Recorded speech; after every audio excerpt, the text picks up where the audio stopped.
Queridos hermanos y hermanas en el Señor,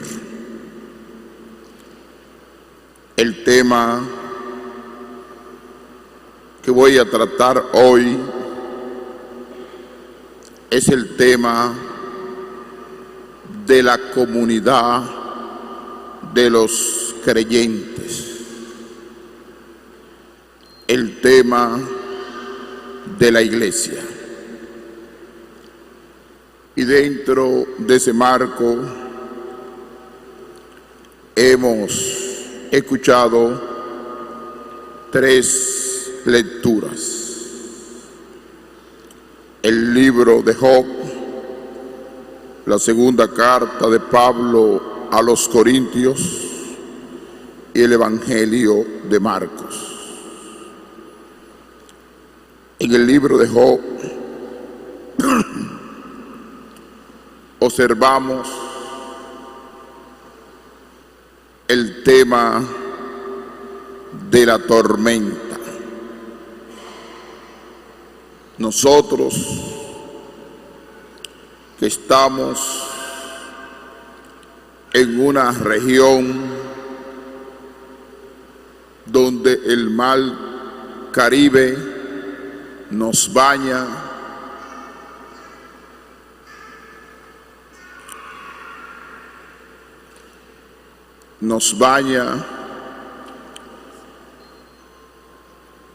y a la vez entendemos lo que quiere decir una tormenta. A través de los huracanes entendemos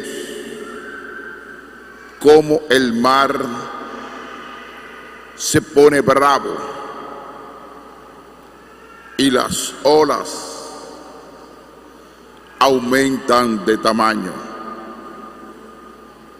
y surgen dificultades para navegar. Así le pasó a Job. En medio del mar vino una tormenta fuerte y en medio de la tormenta confió en el Señor. Y dice claramente: hasta aquí llegarás, no pasarás. Aquí se romperá la arrogancia de tus olas.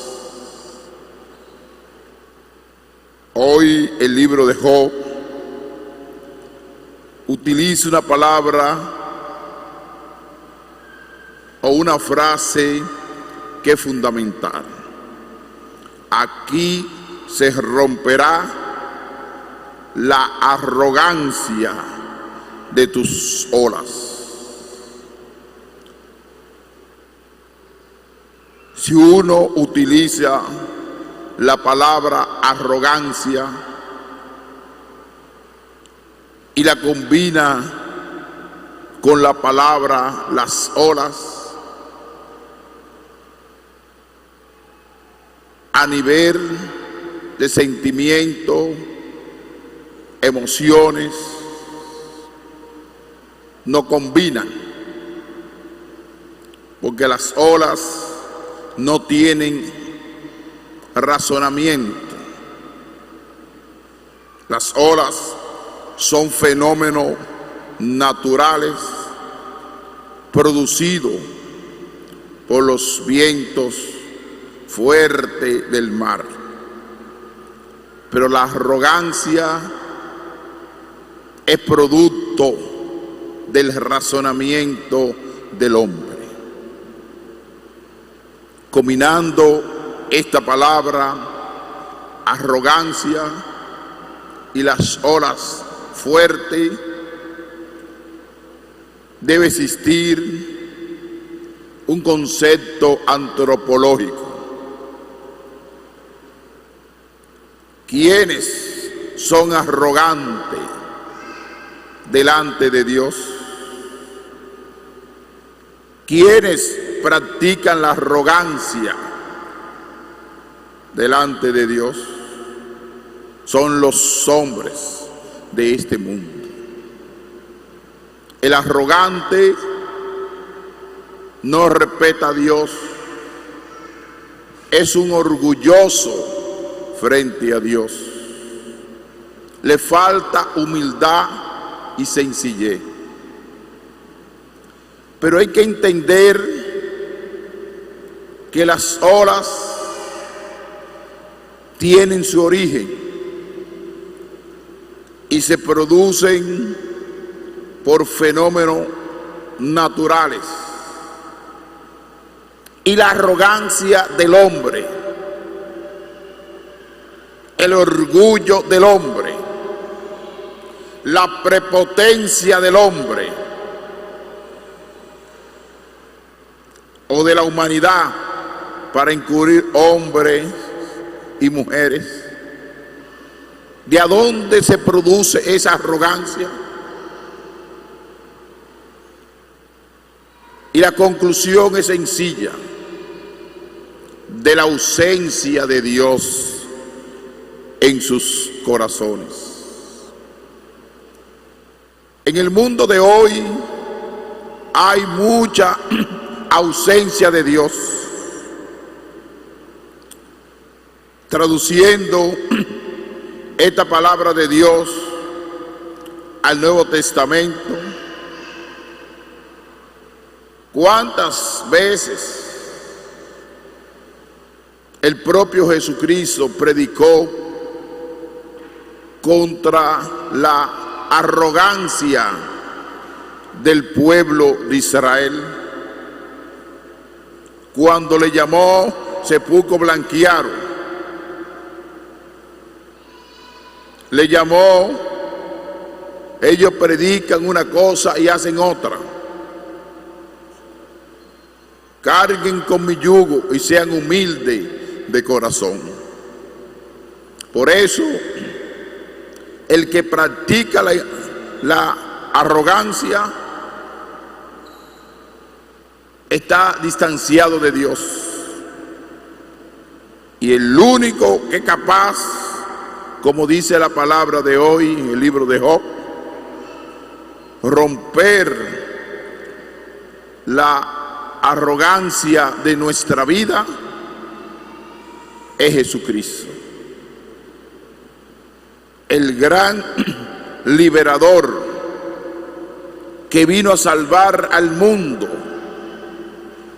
de nuestra pobreza, de nuestras debilidades, de nuestra prepotencia, de nuestro orgullo humano. ¿Cuántas personas viven de orgullo y a la vez alimentan ese orgullo? Pasan a la historia de ser orgulloso, inclusive disfrazado de oveja, disfrazado de oveja. Pero las horas, ¿cuáles son?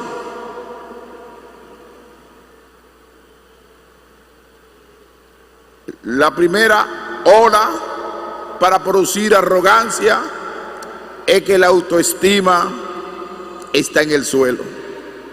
El arrogante y el orgulloso y el prepotente es porque su autoestima está en el suelo, anda arrastrándose como una culebra. Su inteligencia emocional no brilla para nada, porque quizás sea inteligente a nivel intelectual, conocedor de las ciencias, pero es una persona arrogante, prepotente, y esos elementos, ¿quién es capaz de romper como dice la palabra de hoy, esas olas? Solamente Dios. Dios ayudó a Job en medio del mar y produjo la calma y la paz. Y el Evangelio de Marcos va en esa misma línea. El primer momento, al atardecer, ya cayendo la tarde, dijo Jesús a sus discípulos: vamos a la otra orilla.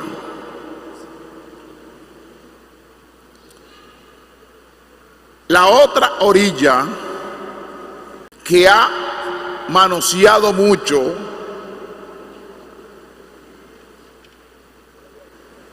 el pontificado del Papa Francisco.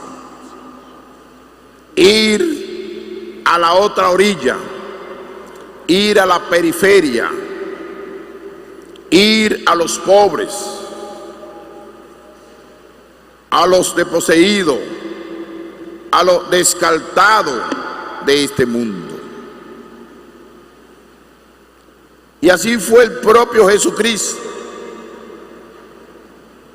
Llegar ahí, a la otra orilla, para promover en la fe a esos paganos que estaban incrédulos, adoraban a muchos dioses y había una separación abismal entre el judaísmo y ellos. Y Jesucristo rompe las olas de las indiferencias y trata de ir al encuentro.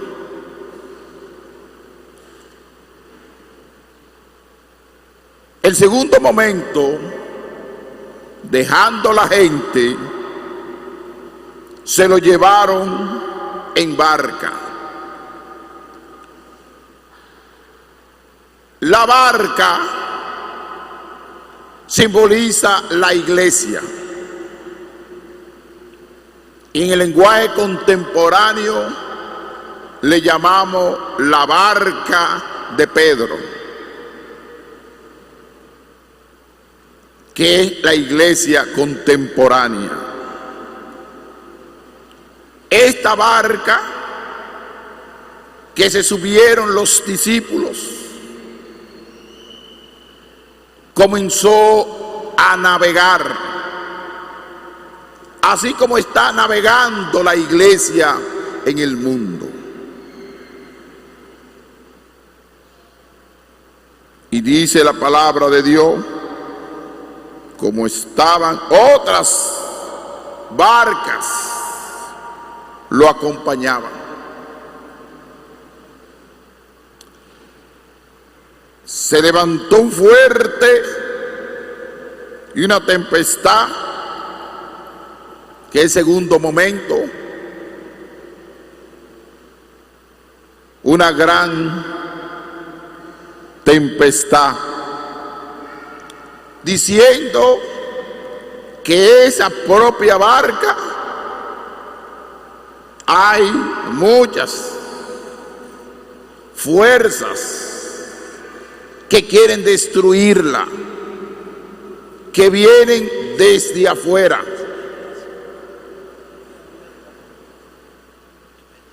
que puede ser muchas ideologías, que puede ser el estilo de vida de confort que está llevando el ser humano, la ausencia de Dios, el secularismo, el relativismo, la ideología de género. Son las tormentas que van envolviendo hoy a la iglesia para promover que las leyes contra la naturaleza, que son las leyes creadas por Dios, y cuando el ser humano quiere sustituir las leyes naturales creadas por Dios y fabricar sus propias leyes, manipulando la naturaleza, manipulando ideológicamente al ser humano en contra de Dios, en contra de la trascendencia de Dios, y construir un mundo sin Dios, van a venir muchas tormentas y va a haber una lucha constante de esas tormentas, que entre ellas está el mercado, está el consumo, está la competencia, que el ser humano no vale por su ser, sino por lo que ofrece. Y cuando está ya al abismo de la edad, es un descartado de la sociedad. Esas son las tormentas de este mundo contemporáneo. Como esa barca fue atacada, también la iglesia es atacada. No desde ahora, sino en toda la historia. Y dice la palabra de Dios, ni el infierno, ni el poder del infierno la va a derrotar a esta iglesia. Esta iglesia, con el propio Jesucristo, fue atacada, simbolizando las olas del mar. También hoy es atacada por muchos sectores, muchos enemigos, pero la iglesia no tiene enemigo. Ellos, esas ideologías, son enemigas de la iglesia, pero la iglesia no es capaz de odiar ni de calumniar, porque si nosotros nos montamos en el caballo de la prepotencia, de la arrogancia, del orgullo, perdemos la misión de Jesucristo, que murió en la cruz por amor a la humanidad. Por eso esa barca de Pedro está marcada por el amor, por el sufrimiento, por el martirio, por las tormentas que invaden el mundo. Y el tercer momento, frente a esas tormentas, ¿qué produce en la barca de Pedro?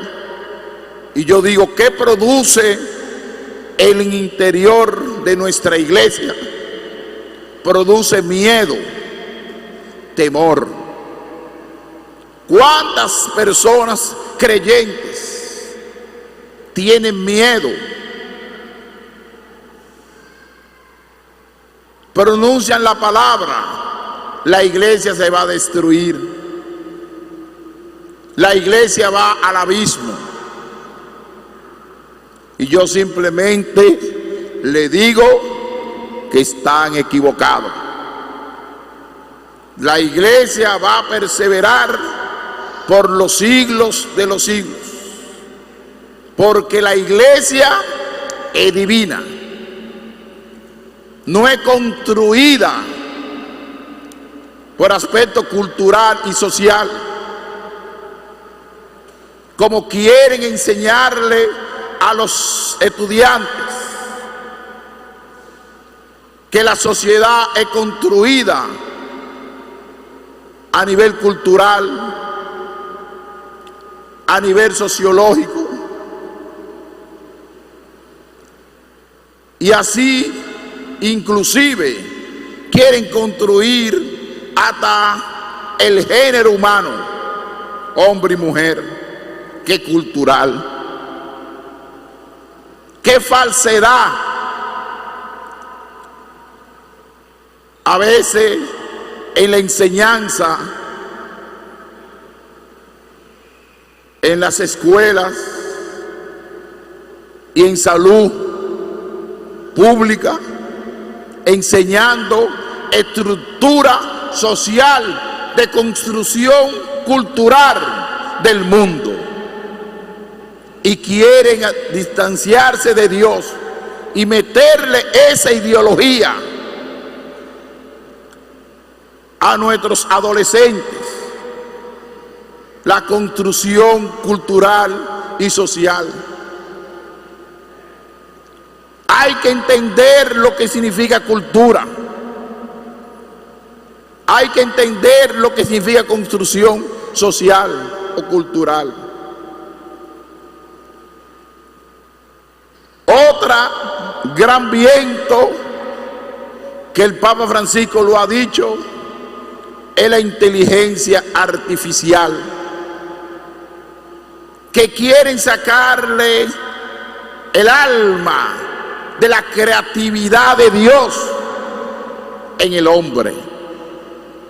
Esa es una gran amenaza. Y Jesucristo, frente a ese viento de huracán, frente a esa tormenta, Él estaba en la pompa, dormido sobre un almohadón, lleno de paz y tranquilidad. Decía San Agustín en una de sus homilías que el hombre y la mujer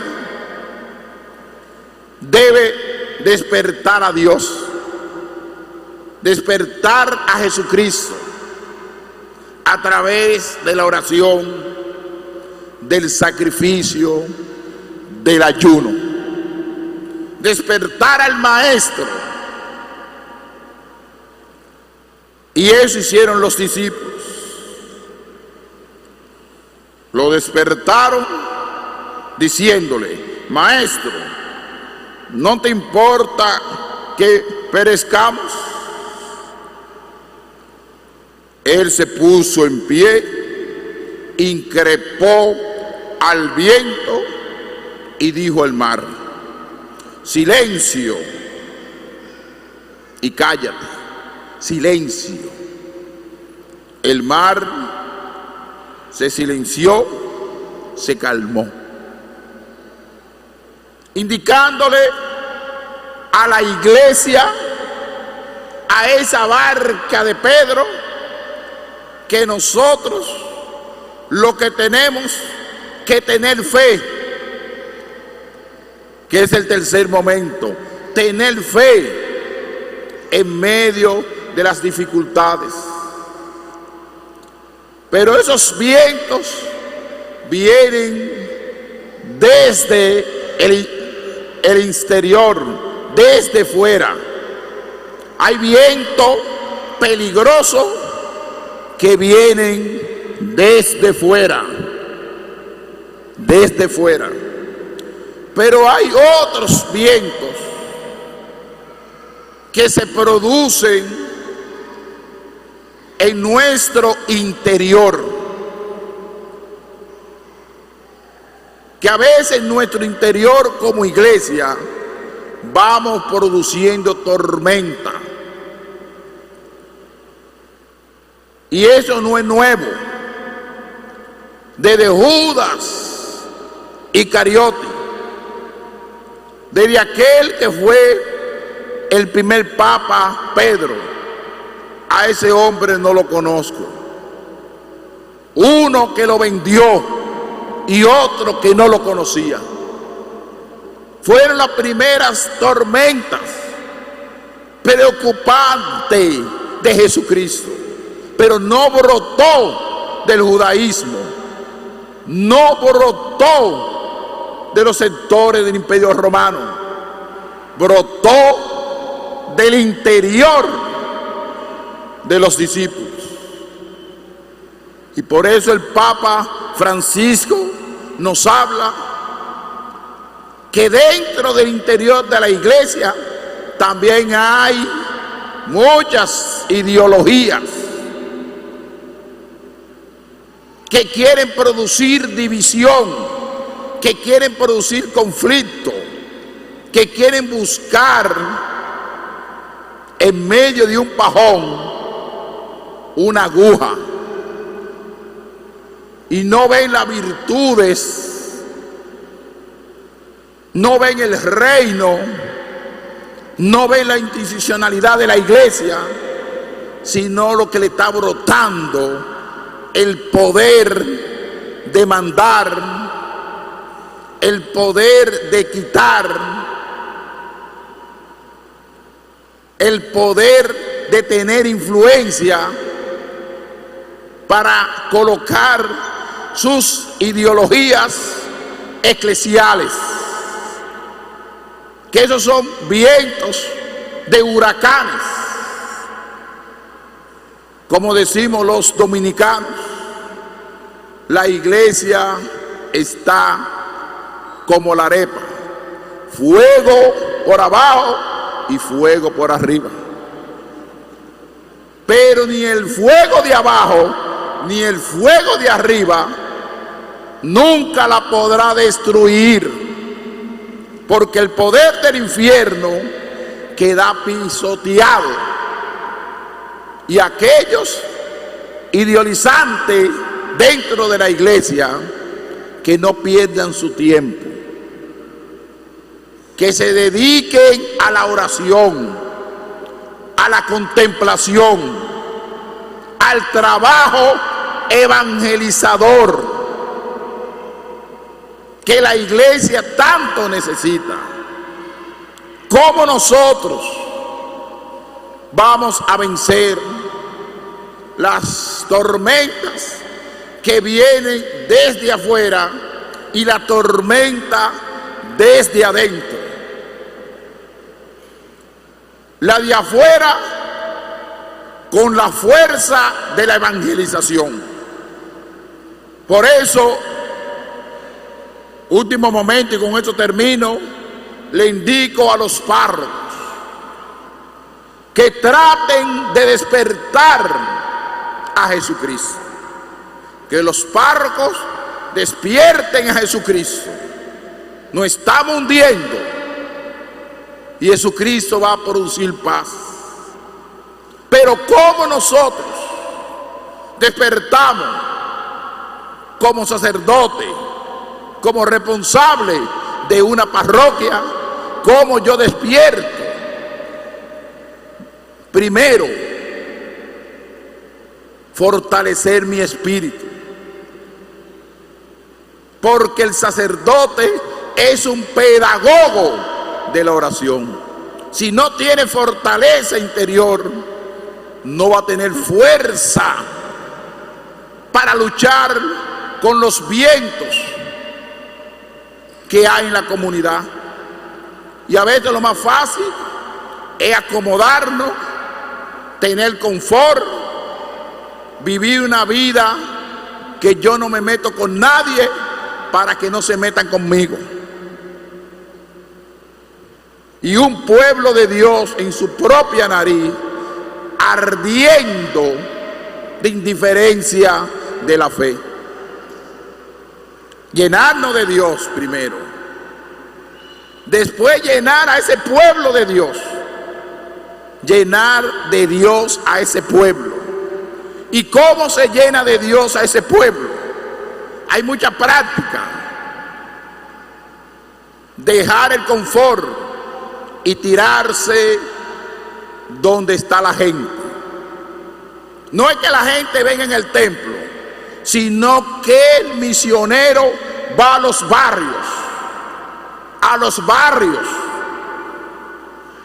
celebra Eucaristía en los sectores, construye pequeña capilla o casa de reunión, se reúnen con los grupos de decisiones de sectores. ¿Por qué? Porque uno como iglesia puede hacer un trabajo de promoción de la fe, pero también de promoción humana. Por eso, yo como pastor de esta diócesis,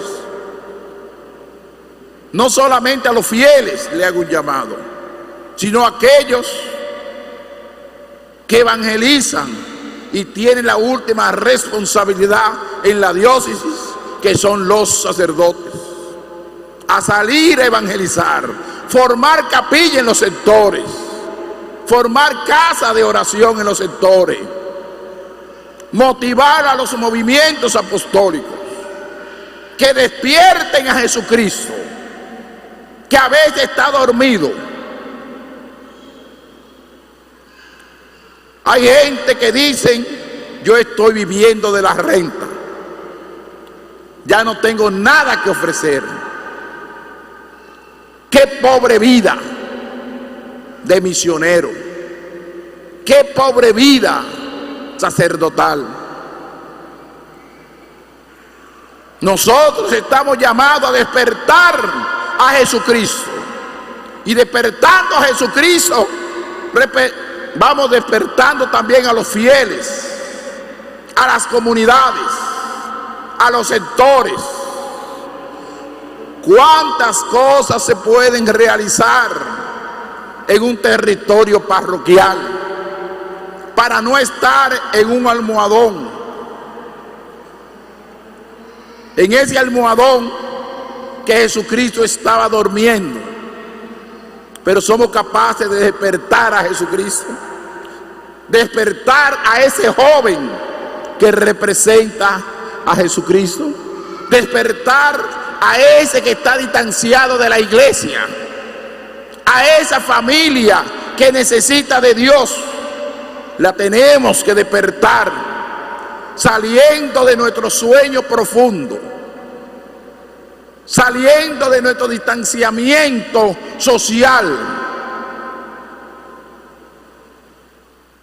Y eso es lo que se llama la acción pastoral, que yo lo repito constantemente y no me voy a cansar de repetir, que hay que salir de nuestros lugares cómodos, irnos los sacerdotes a los sectores, a las comunidades, a formar capillas, a formar a la gente, tener escuela de laicos, formar al pueblo de Dios, para que esta barca de Pedro que tiene cabeza, eche hacia adelante. Pero si el cabeza está durmiendo y no es capaz de despertar a Jesucristo, despertando la comunidad, entusiasmando la comunidad, vamos a estar dormidos. Y los fieles también despierten a Jesucristo. Y en la medida que ustedes despierten a Jesucristo, despiertan también el sacerdote. Es una lucha de despertar, es una lucha, pero con la fuerza del Espíritu Santo y con la fuerza de Dios, el Señor nos va a dar el ánimo de echar hacia adelante, porque cuando uno despierta a un muchacho, puede surgir vocaciones sacerdotales. Cuando uno despierta a una familia, puede haber una familia integral, una familia que se case por la iglesia, que venga el sacramento. Cuando uno despierta a una persona adulta, a un anciano que no se ha bautizado, ¿cuántas personas tenemos que despertar del sueño? Pero el único que es capaz, como dice San Agustín, es despertando a Jesucristo, para que venga a nosotros y nos fortalezca. Que así sea. Amén.